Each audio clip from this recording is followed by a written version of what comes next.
কিন্তু এই নতুন চৰকাৰে যেটো পদক্ষেপ লৈছে ইউসিসি অৰ্থাৎ ইউনিফৰ্ম সিভিল কোড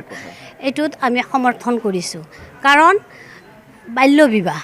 18 বছৰ তলতে ছোৱালীবোৰৰ বিয়া হৈ যায় বিয়া হোৱাৰ পিছত খুব কম বয়সতে বাচ্চা এটা সন্তান জন্ম দিব লাগে দিয়াৰ ফলত মহিলাগৰাকী বহুত দুৰ্বল হৈ যায় সেই কাৰণে আমি চৰকাৰৰ ওচৰত আমি মানে সকলোৱে মিলি আমি এটো সমৰ্থন কৰিছো বিয়াৰ আগত এনেকৈ লিভিং ৰিলেশনশিপত থকাটো আমি সমৰ্থন নকৰো আমি চৰকাৰৰ সৈতে একমত আমি খুবেই ভাল পাইছো এই পদক্ষেপ আমি মানে আদৰি লৈছো আমি মুসলিম সমাজে 3 তালাক এটো ফাৰ্ষ্টতে এটোৱে বন্ধ কৰিব লাগে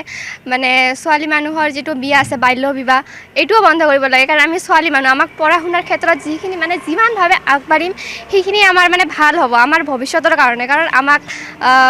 বহুতে চাই যে মানে ছোৱালীবিলাকৰ বিয়া হয় সৰুতে বিয়া হোৱাৰ পিছত মানে পুৰুষবিলাক যে আছে ইহঁতে মানে অত্যাচাৰ কৰে সেইখিনি বন্ধ কৰিবৰ কাৰণে আমাক বহুত মানে আগবাঢ়িব লাগে ছোৱালী হ'লেও আমাক মানে আমাৰ অধিকাৰখিনি লাগে ছোৱালীয়ে হওক ল'ৰাই হওক মানে সকলোকে সমান অধিকাৰ দিয়াটো এইটো বৰ্তমান এটা হ'ব লাগে মানে চৰকাৰক দিব লাগে এইটো ইউসিসি যোনটো যদি লাগু হৈ যায় তেনহলে আপোনালোকে উপকৃত হ'ব না হম কি আপনি কক কেনে ধৰণৰ উপকৃত হ'ব কাৰণ আমি ছোৱালী হিচাপে আমাৰ বহুত উন্নত হ'ব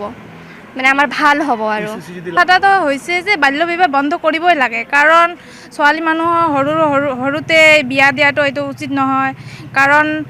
বিয়া দিলে এইটো পৰৱৰ্তী ফিউচাৰত গৈ এইটো বেয়া হয় ফ্যামিলিত এইটো কাজিয়া হয় পিছত গৈ এডুকেশ্যনৰ কথা আছে এডুকেশ্যন বেছি না হোৱাৰ কাৰণে মানুহৰ কথা শুনিব লাগে এজনী ছোৱালী বিয়া হোৱাৰ পিছত যদি 3 তালাক দেয় তাৰ পিছত তাৰ ভৱিষ্যত কি হ'ব তেওঁতো এটা ডিজাৰ্ভ কৰে নহয় চৰকাৰক ক'ব বিচাৰোঁ যে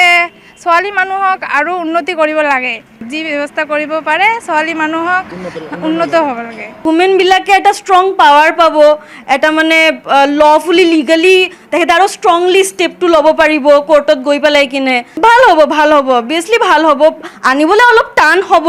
হিন্দু এক্ট মুছলিম এক্ট সেইবিলাক কম্বাইন কৰি আনিবলৈ অলপ টান হ'ব বাট ইউসিসি যদি আহে তো মানে এই ক্ষেত্ৰতো খুবেই ভাল হ'ব মহিলাৰ ক্ষেত্ৰত সমৰ্থন কৰে যদি আহে তেনেহ'লে মানে ভালে হ'ব